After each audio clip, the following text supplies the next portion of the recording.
इस वक्त MA50 के अंदर सारे वडेरे सरदार गुंडे बदमाश एक जगह इकट्ठे हो गए। पिंडी घेर के नवाब और खुंडे के सरदार कभी जिंदगी में इकट्ठे नहीं हुए। आज वो सारे इकट्ठे हो गए हैं। सरदार सलीम साहब इतने बड़े आदमी थे और मैं तो बड़ा अच्छा समझता था सरदार साहब को, लेकिन उनके अंदर का बुग़्ज़ भी जाहिर हो गया। कहते हैं और किसा मर्जी वोट चाह दियो मौलवियां ना दियो, इसलिए कि अब इन वडेरों को पता है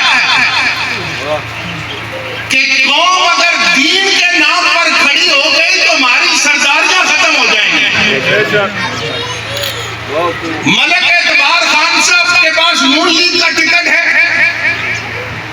कर्नल अनवर साहब उन्हीं के रिश्तेदार हैं, उनके पास PTI का टिकट है। उनके भतीजे मलक शेर बहादुर साहब को हमारे लाइन में लगे हुए थे, मुझे टिकट दे दें, और मेरे पास बैठे हुए एक दूसरे को फोन कर रहे हैं, तुम उसको टिकट चाहते हैं, मैं उसको टिकट चाहते हैं। उन्होंने कहा जी हमारा मकसद है सीट हमारे पास रहे, ये लोग नस्लों से गुलामी करें हमारी, इनको तालीम से महरूम रखो। ये तहरीक लब्बैक पाकिस्तान है जिसने गरीब को ये सोच दी है, ये फिक्र दी है कि खुद मैदान में आओ। अगर तुम गरीब एक पेज पर इकट्ठे हो जाओ, ये सारे सरदार और वडेरे अपनी मौत आप मर जाएंगे। अल्लामा हामिद रजा साहब हम जैसे लोग हैं, गरीब घरानों से हैं, उन लोगों को दर्द ये है और आज फिर डंडोरा पीट रहे हैं। आप लोगों को अभी तक समझ नहीं आई पिछले 16 महीने किसकी हुकूमत थी? पीपल्स पार्टी की। आधी वजारतें उनके पास, वजीर आजम शहबाज शरीफ दोनों एक थे, कौम को लूट कर खाया और अब इलेक्शन में फिर एक दूसरे के खिलाफ खड़े और आपको लॉलीपॉप दे रहे हैं कि चौथी बार हमें मौका दो, हम दूध और शहद की नहरें बहा देंगे।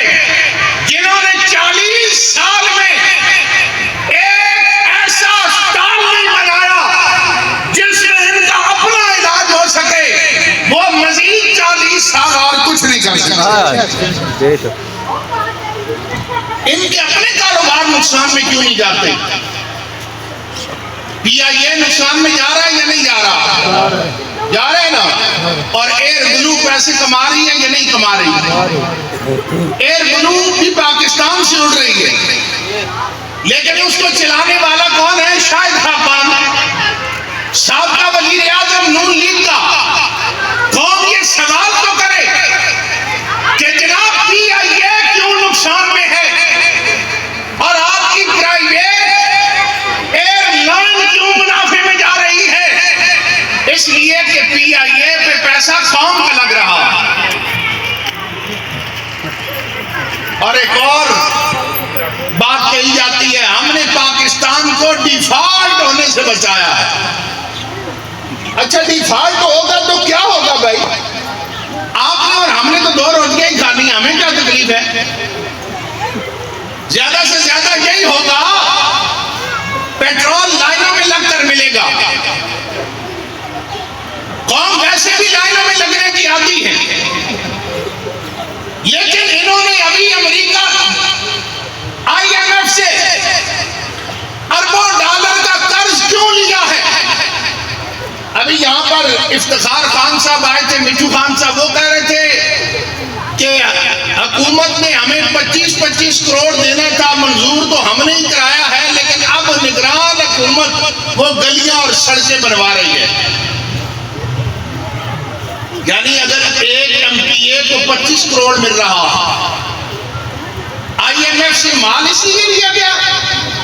आप लोग समझदार हैं, मुझे ये बताएं, एक शख्स उसके पास अपना पैसा ना हो लेकिन वो सूदखोरों से सूद पर 5-10 करोड़ रुपया ले ले, हमारे गांव में बड़ा सा अपना महल बनाए, बड़ी बड़ी गाड़ियां ले ले, खुद भी याशियां मारे, औलाद को भी याशी मरवाए, वो बंदा समझदार होगा या बेवकूफ होगा? क्यों बेवकूफ होगा? कौम को तो देखो ना, बेटों को उसने बहुत बड़ा माल बना दिया, बड़ी बड़ी गाड़ियां हैं, याशी मार रहा है, लेकिन आप कहेंगे वो बच्चों का सजन नहीं, बच्चों का दुश्मन है। इसलिए कि एक दिन आएगा जिन्होंने कर्ज दिया है, सूद पर दिया है, ये सूद समेत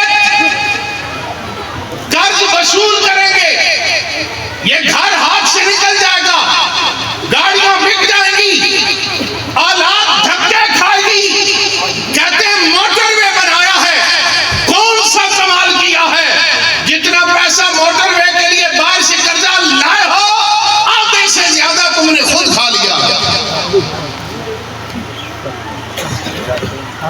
हमें नजरियाती बुनियादों पर जब तक हम नहीं सोचेंगे, हमारी आइंदा आने वाली नस्लें भी इसी तरह जलीलो ख्वार होती रहेंगी। ये बात याद रखना।